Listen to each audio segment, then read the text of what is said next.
Hermanos, hoy día queremos hablar sobre un tema que quizás es muy conocido por todos nosotros. Lo hemos leído cuando vamos a la carta de Lucas a Teófilo en el libro de Hechos. Vemos cómo Lucas empieza a hacer redactar esta carta y a contarle a Teófilo todo lo que estaba sucediendo o lo que sucedió, ¿verdad? Se llama la carta de los Hechos de los Apóstoles, que recuenta el trabajo hecho por aquellos apóstoles, el cual fue encargado por Jesús al momento de partir y de ascender al cielo. Y me ayudaría mucho si me coloco los espejuelos, porque esto de la edad no perdona. Y quisiera que por favor se pusieran de pie junto conmigo para la lectura de la palabra. Y luego vamos a orar y luego ya nos zambullimos directamente en el mensaje. Y vamos a hablar en el libro de Hechos, capítulo 2, versículos 41 al 47.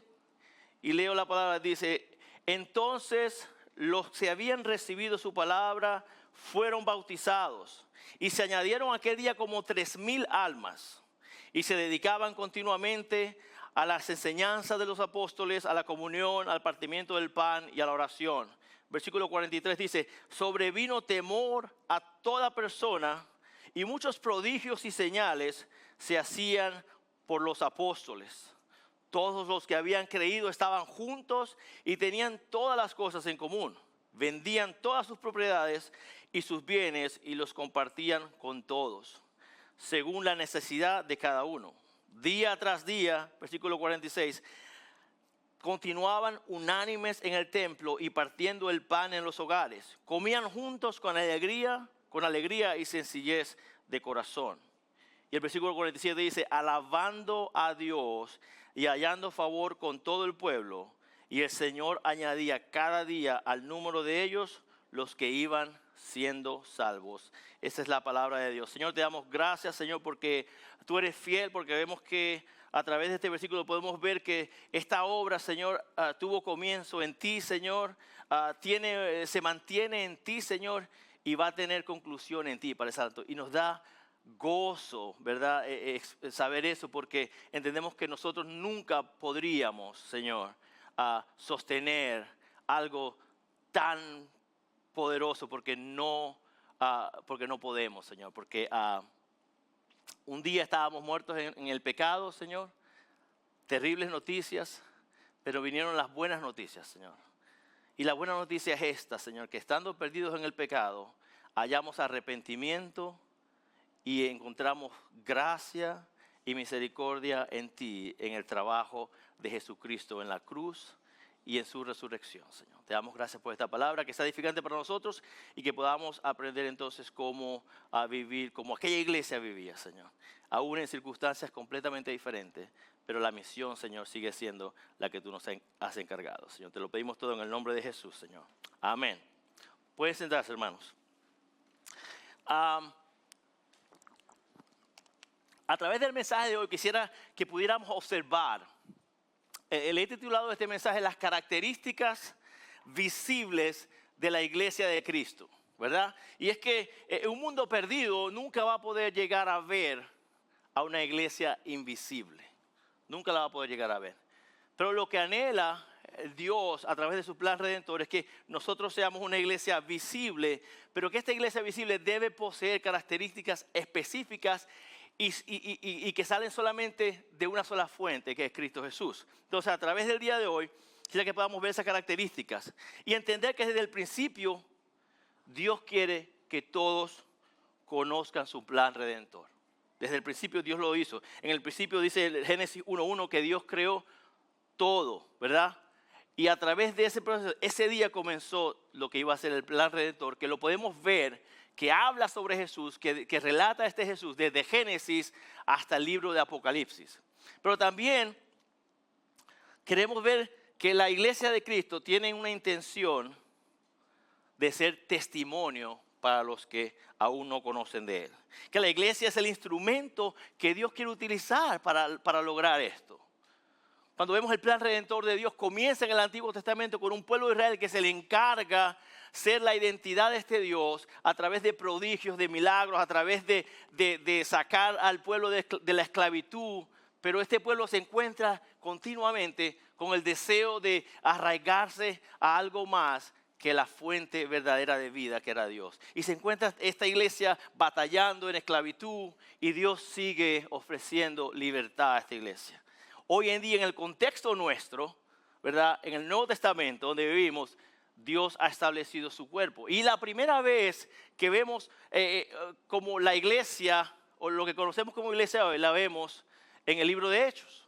La vemos cuando me encanta esta transición de ver a un Pedro acobardado, huyendo, negando a Cristo, y después ver a un Pedro con el valor y el denuedo de predicar la palabra, aún ante las autoridades mismas que habían acusado a Cristo y que lo habían llevado a la cruz. Ahora, estas autoridades no llevaron a Cristo a la cruz. Dios permitió que eso sucediera porque ese era el plan perfecto para la salvación de aquellos que creen en este regalo. Y queremos ver también que el cuerpo de Cristo es la imagen visible de este Dios.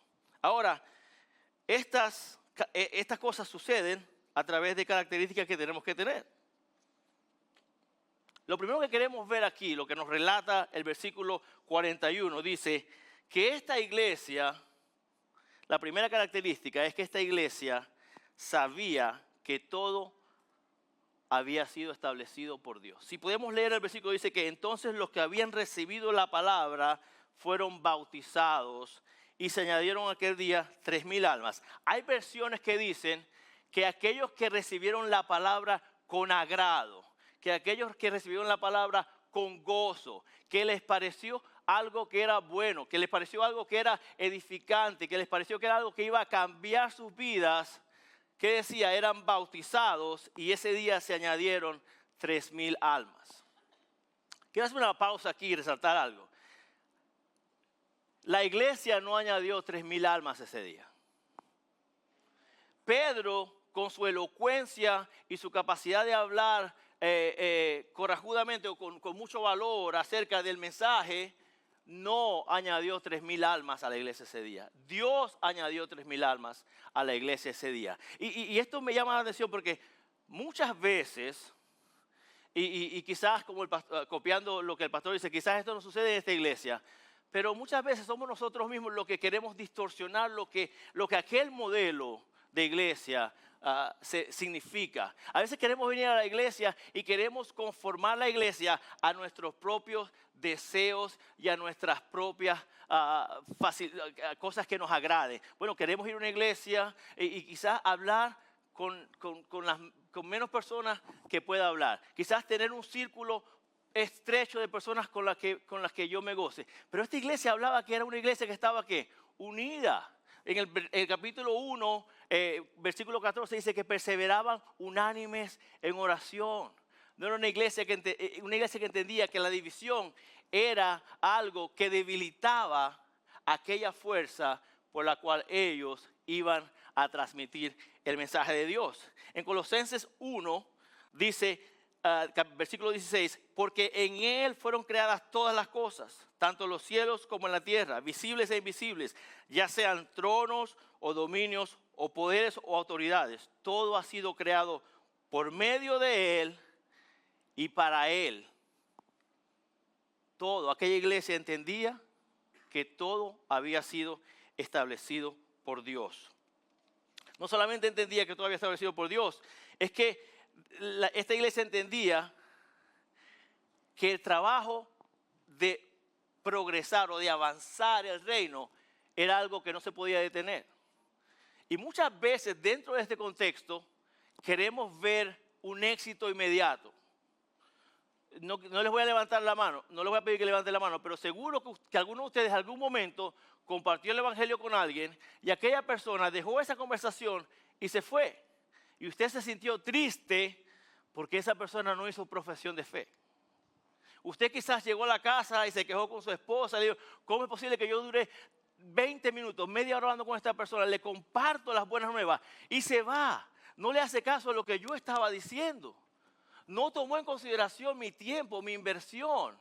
Lo menos que pudo haber hecho fue aceptar las buenas nuevas. Mis hermanos, esto no proviene de nosotros. Dice la palabra que esto es obra de Dios para que ningún hombre que se gloríe.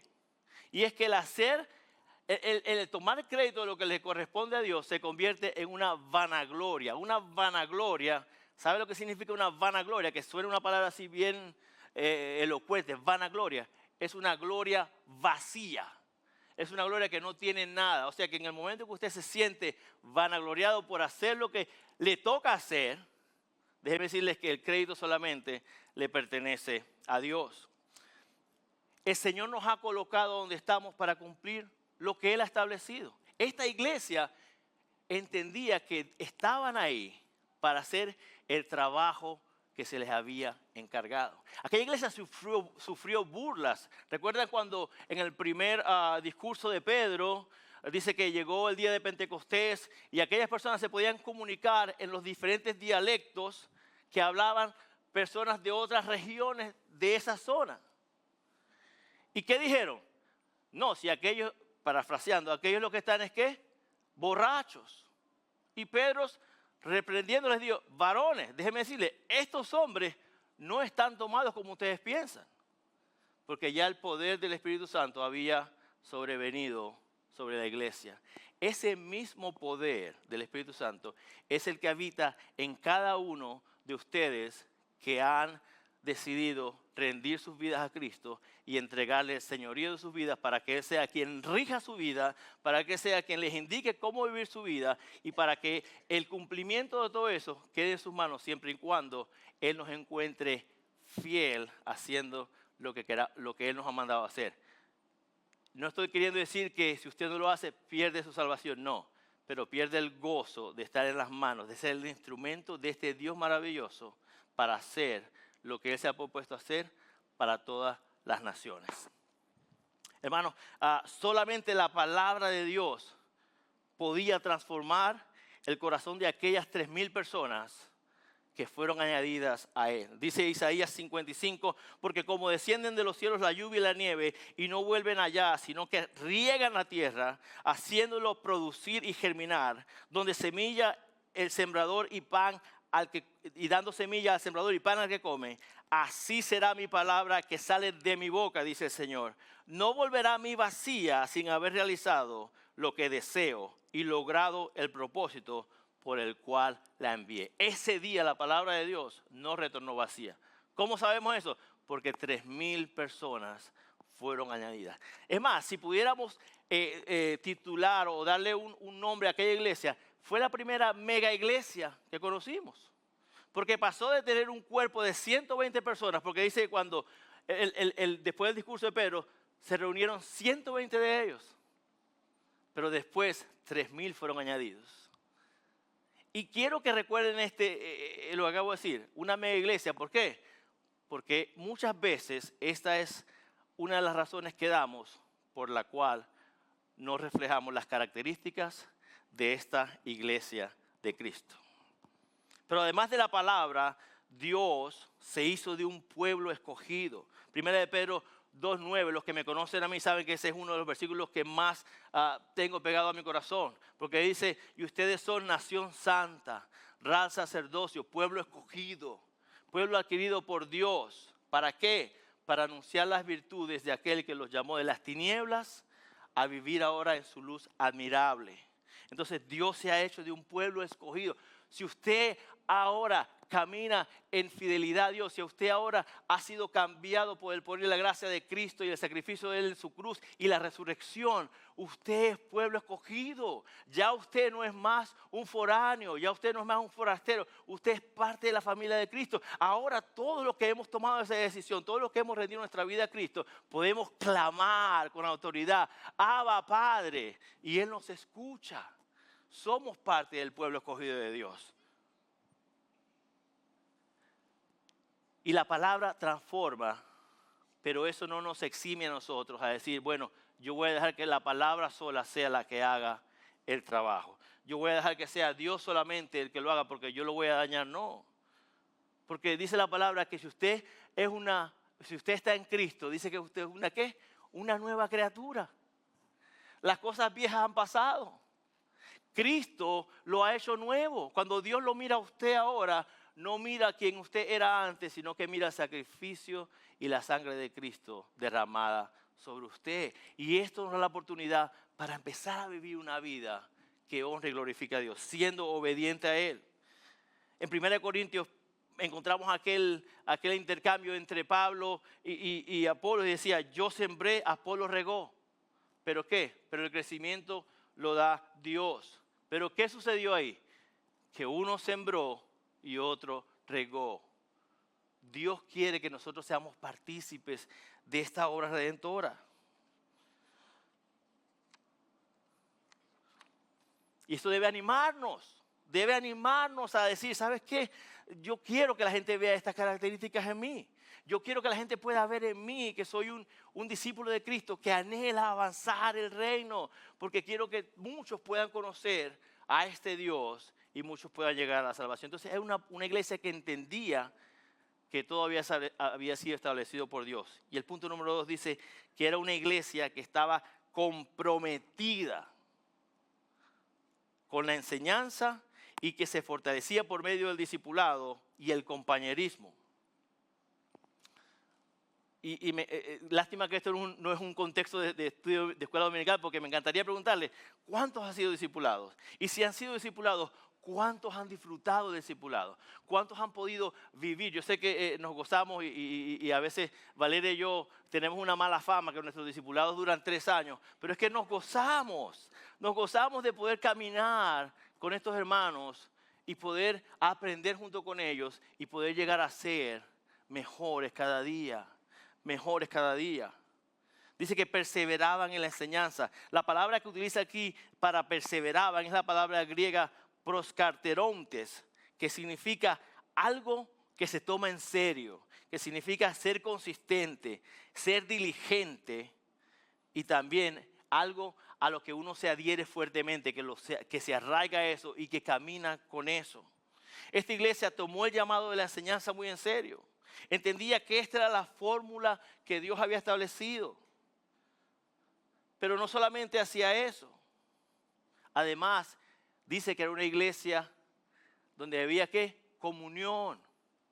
Había comunión. Primero en el libro de Filipenses, en el capítulo 2, versículo 1 dice, por tanto, si hay algún estímulo en Cristo, si hay algún consuelo de amor, si alguna comunión del Espíritu, si algún afecto y compasión. Continuaba el versículo 2 y dice, completad mi gozo, decía el apóstol Pablo, siendo todos de un mismo sentir, teniendo un mismo amor. Esta iglesia entendía que la fórmula para avanzar el reino de una manera efectiva era manteniéndose en comunión, era despegándose de los beneficios propios. Este mismo capítulo, en el versículo 3 y 4 habla de eso. Y pensando que el beneficio más grande era lo que Dios había establecido. ¿Por qué? Porque una iglesia que se une, una iglesia que es fuerte en oración, en comunión, en coinonía, tiene más posibilidades de impactar a un mundo perdido que un individuo. Ojo, esto no le exime de hacer la tarea a la cual se le fue encomendada a todos, que la podemos ver clara en Mateo 28, que es el llamado ¿a qué? A la gran comisión. Entonces, sí, la comunidad es importante, pero comienza desde un corazón comprometido que anhela servir a Dios. Esta palabra la conocemos, la palabra koinonía. Es comunión o asociación. Es algo que nos llama a unirnos, es algo que nos llama a adherirnos, es algo que nos llama a comprometernos mutuamente por una causa mayor. En 1 Corintios 1:9 vemos que dice, fiel es Dios por medio de quien fueron llamados a la comunión con su Hijo Jesucristo, nuestro Señor. Hemos sido llamados a la comunión con Cristo. No estamos solos. Cuando nosotros caminamos en obediencia, no estamos caminando solos. ¿Por qué? Porque prometió que no nos iba a abandonar, que no nos iba a desamparar, sino que estaría con nosotros siempre, que su Espíritu Santo moraría en nosotros, que nos animaría, que nos levantaría. ¿Para qué? Para avanzar y hacer el trabajo que Él quiere que hiciéramos. Dice también que participaba en la partición del pan. Y usted diría, bueno Álvaro, es una locura imaginarse que nosotros vamos a tomar, voy a tener a tirar un número al aire, estas 200 personas a comer en mi casa no cabrían. Sería imposible. Es completamente algo que no se puede hacer hoy en día. Estamos muy ocupados, el trabajo y además de eso, el número de personas es demasiado. Pero recuerden lo que habíamos hablado anteriormente. Aquella iglesia dice que 3,000 personas se habían añadido. Y el mandato no es que usted llene su casa de personas, pero que usted anhele ser alguien que disfruta del compañerismo. Alguien que disfruta de compartir con sus hermanos. Más allá, y yo sé que esto nos toca a todos, más allá de aquel círculo cercano que tenemos. Porque a veces pensamos que nuestra iglesia se reduce a aquel grupo de amigos con el cual compartimos, con los cuales tenemos afinidad, con los cuales nos gozamos, y que quizás son contemporáneos en edad con nosotros. ¿Qué voy a hacer yo si aquellas personas de edad más avanzada no podríamos tener lo mismo? ¿Y qué es lo que tenemos todo en común, hermanos? A Cristo. Y si tenemos a Cristo en común, entonces todas las cosas deberían sernos de común a todos. Deberíamos anhelar el querer tener esa coinonía generalizada.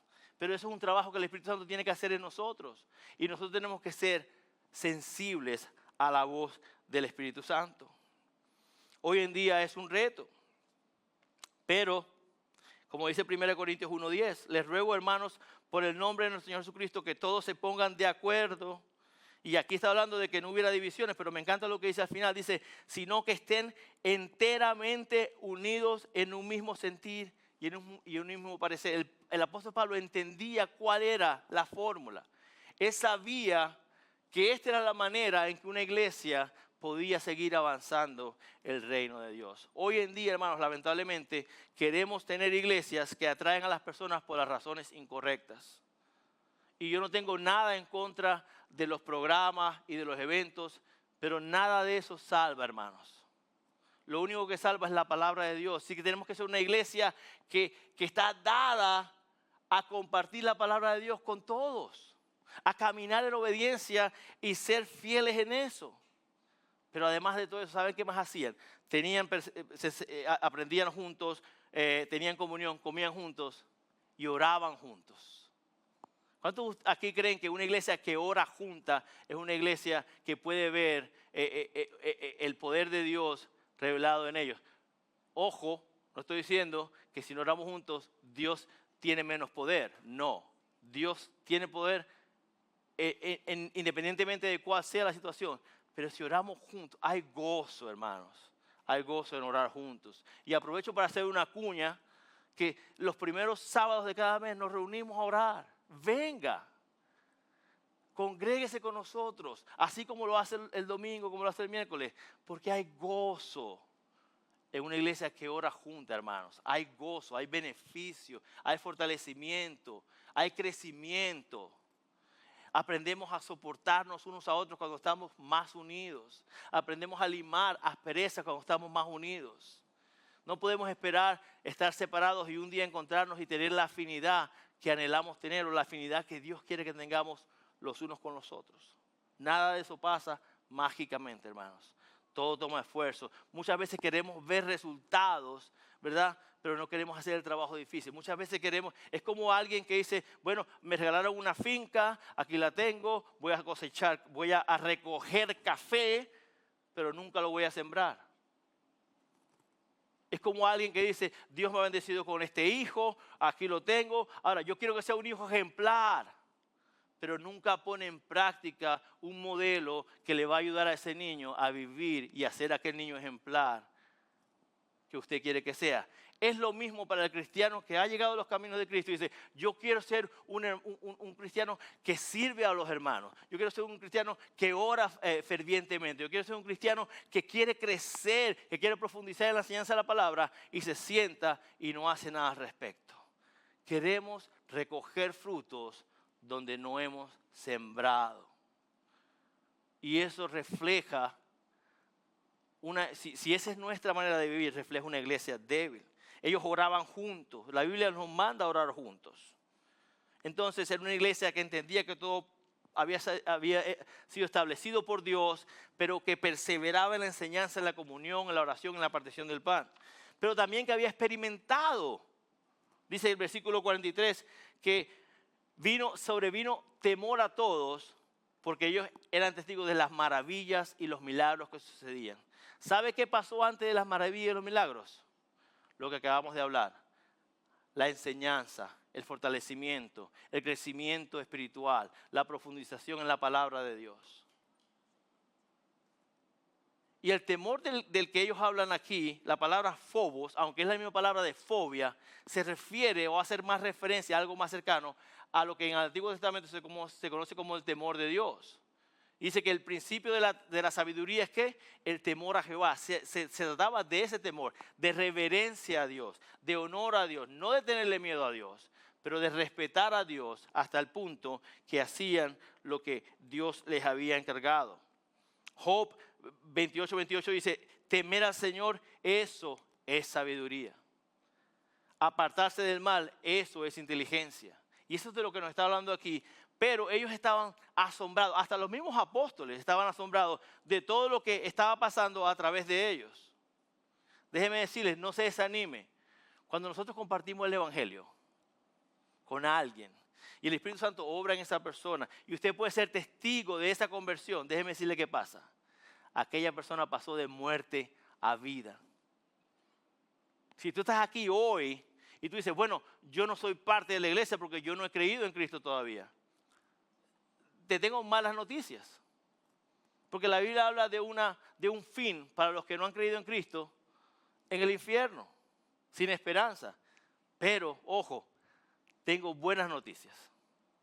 Porque si te puedes ir de aquí hoy con una realidad completamente cambiada. Porque hay esperanza de vida en Cristo Jesús. La Biblia dice que todo aquel que cree no perecerá, sino que ¿qué?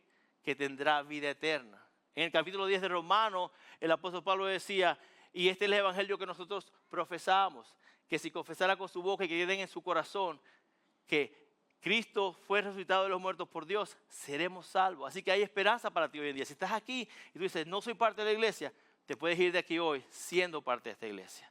No del edificio, pero del cuerpo de Cristo que está designado para avanzar el reino de Dios. Hermanos, además de eso, era una iglesia que mantenía como prioridad la unidad. En el versículo 44 a 46 dice, todos los que habían creído estaban juntos y tenían todas las cosas en común.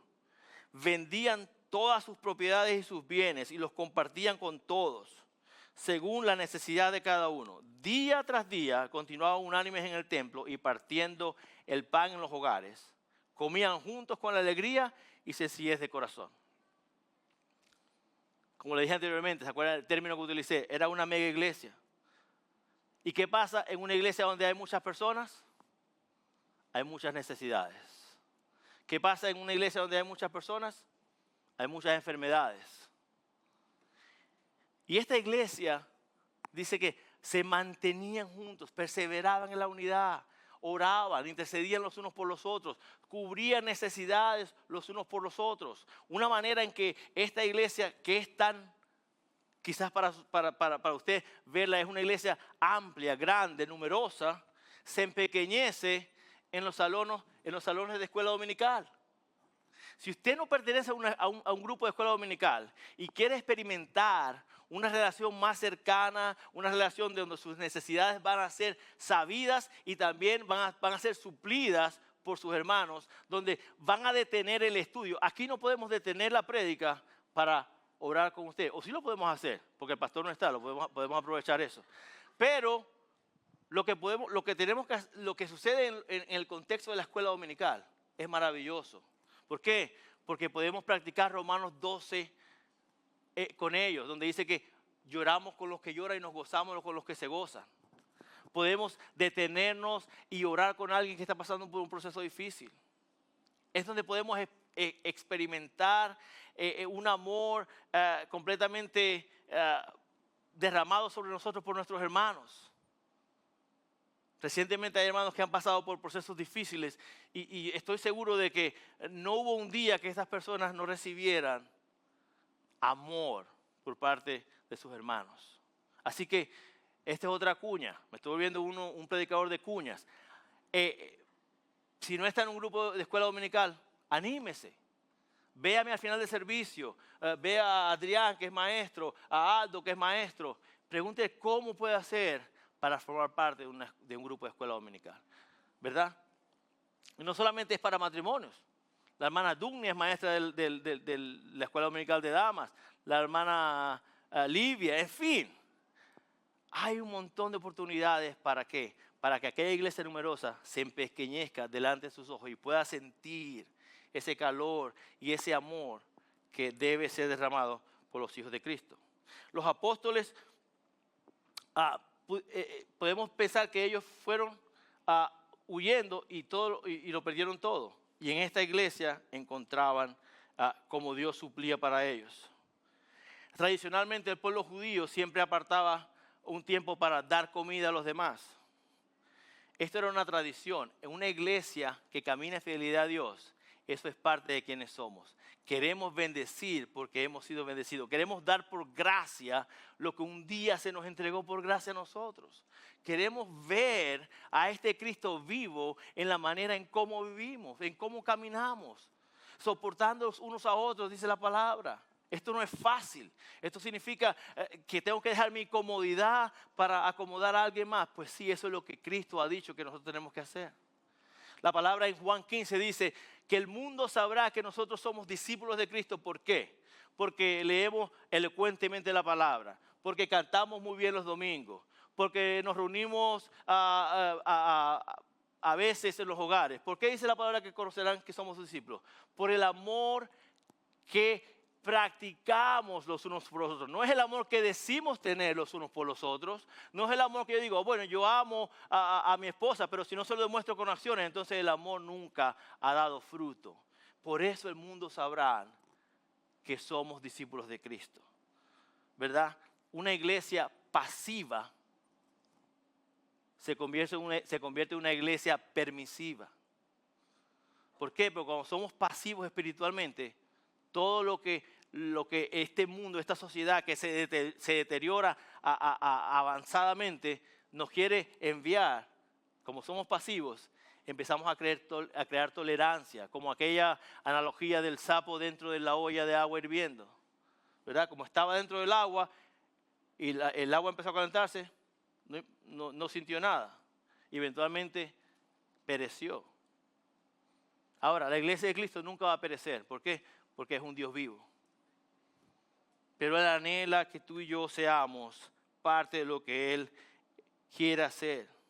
Dice que la condición que escojamos, siempre lo que nosotros queramos hacer en intencionalidad va a progresar. Si queremos ser intencionales en crecer como una comunidad, lo vamos a lograr.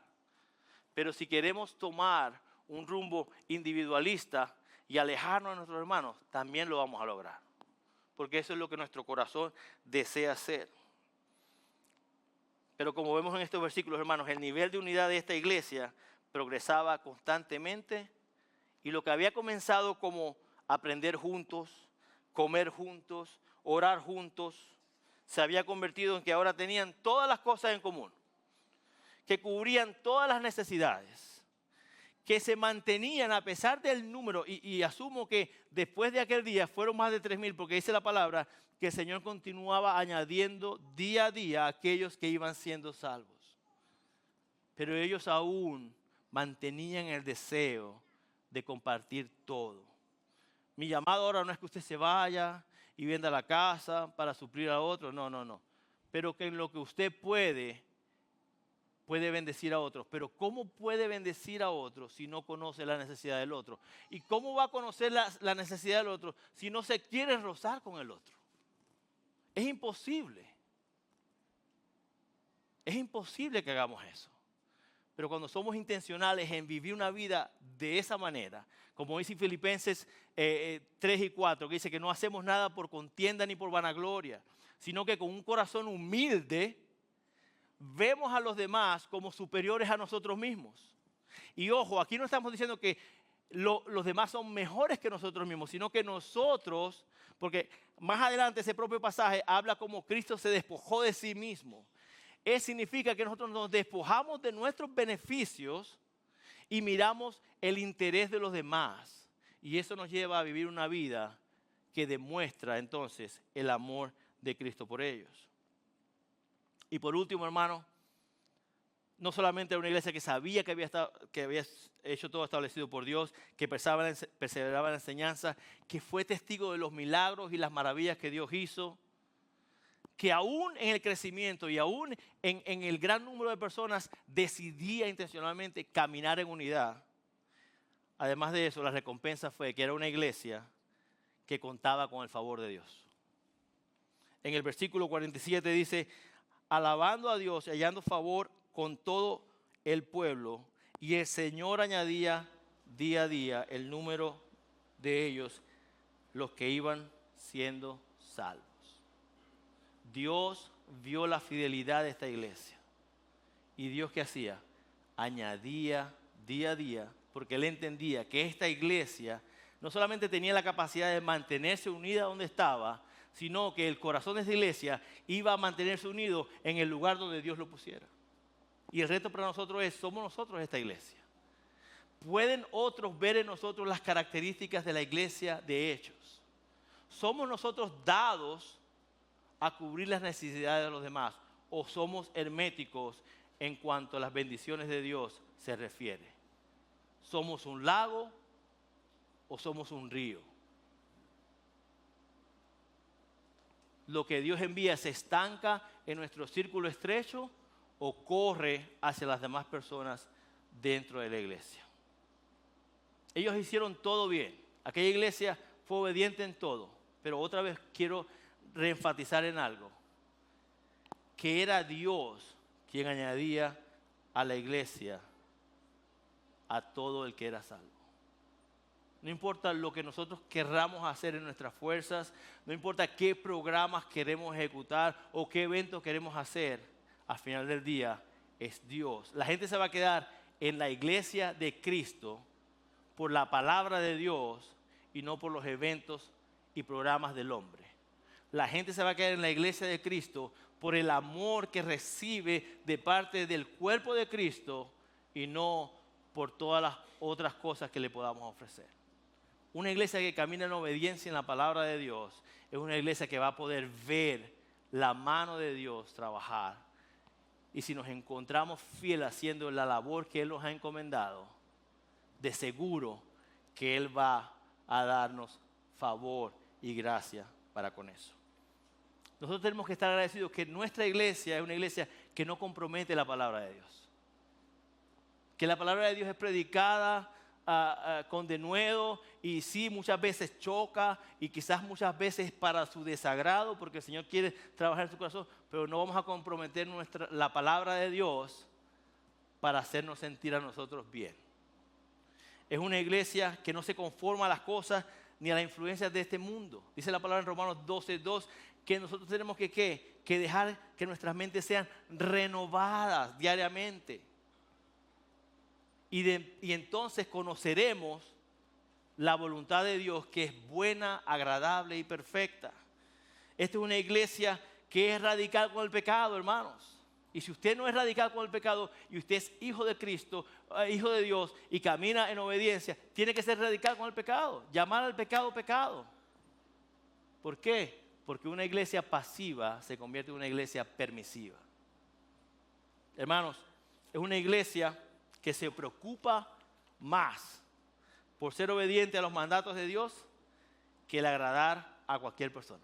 Así que debe estar contento de que en esta iglesia somos radicales con el pecado, no comprometemos la palabra de Dios y deseamos que los demás puedan ver estas características. Y el reto es que al partir hoy de acá, que podamos ver, que podamos ser personas a las cuales otros pueden ver características de aquella iglesia y sean movidos por la palabra de Dios y por el convencimiento del Espíritu Santo a una vida nueva en Él. Ya para concluir les voy a contar una historia sobre un personaje que nació en 1700 en Saxony, Alemania. Se llamaba Nicolás Ludwig von Zinzendorf. Ese es el alemán. Zinzendorf, ¿ok? Déjenme decirles que Ludwig, no este, sino aquel, Nicolás, nació en un hogar bastante privilegiado. Creció teniendo todas las cosas y entregó su vida a Cristo a muy temprana edad. Cuenta la historia que aproximadamente en 1719, después de haberse graduado de la universidad, el conde Nicolás se decidió ir y hacer un tour por toda Alemania para conocer más Alemania y para experimentar todo lo que el país ofrecía. En uno de estos momentos se encontró de frente de un museo, entró y en la pared de aquel museo se encontró con un cuadro que es muy conocido, un cuadro que se titula Ecce Homo, que significa He aquí el hombre. Y lo que este cuadro revelaba era la imagen de un Cristo que acababa de ser golpeado por los soldados romanos, que acababa de ser ofendido, que acababa de ser escupido. La corona de espina aún reflejaba el dolor físico que sentía, la sangre que corría por su frente, podía reflejar el dolor y el sufrimiento que pasaba. Y estaba Cristo al lado de Pilato y el pueblo judío delante de ellos. Pero lo que más le llamó la atención a aquel hombre que ya era dado a los caminos del Señor, que ya creía en Dios, que ya entendía la gracia de Dios en su vida y que anhelaba servirle, justo debajo de aquel cuadro, si tienen la foto la pueden poner, este es el cuadro, pero debajo de aquel cuadro había una insignia en latín que leía: todo esto yo lo he sufrido por ti. ¿Y tú qué has hecho por mí? Dice que una vez que el conde Ludwig leyó esto, su vida cambió radicalmente, no solamente la vida de él, sino la vida de su comunidad, porque entonces procedió a crear un movimiento que se llama Helmut, que significaba el guarda de Dios, y creó un movimiento que se convirtió en lo que sería eventualmente la iglesia de Moravia. El apóstol Ludwig, el conde Ludwig en aquel momento, entendió lo que Cristo había hecho y todo lo que había padecido por él. Y ese día su vida tuvo un cambio radical. La pregunta es, hoy en día, ese mismo Cristo sufrió todo y padeció todo por cada uno de nosotros. ¿Qué estamos haciendo nosotros para vivir una vida en agradecimiento por lo que ese Cristo padeció en la cruz del Calvario? El reto es, esto debe animarnos a cambiar nuestras vidas si es que no estamos siendo fieles al llamado, o a afianzar nuestro caminar si es que Dios nos está encontrando fieles a hacer el trabajo que nos ha encomendado. El mandato de Mateo 28 no era para el pastor Eloy, no era para el Ludwig de adoración, no, es para cada uno de nosotros. Es llevar las buenas nuevas a con todos los que nos encontremos. Pero me encanta el versículo 20, porque eso indica que no es algo pasajero, sino que hay una inversión. Dice, enseñándole todas las cosas que yo les revelé, que yo les enseñé. Esa es una característica de una iglesia de Cristo. Una iglesia que entiende que el poder no viene de ella, pero que entiende que la responsabilidad es parte de nuestra vida diaria en Cristo.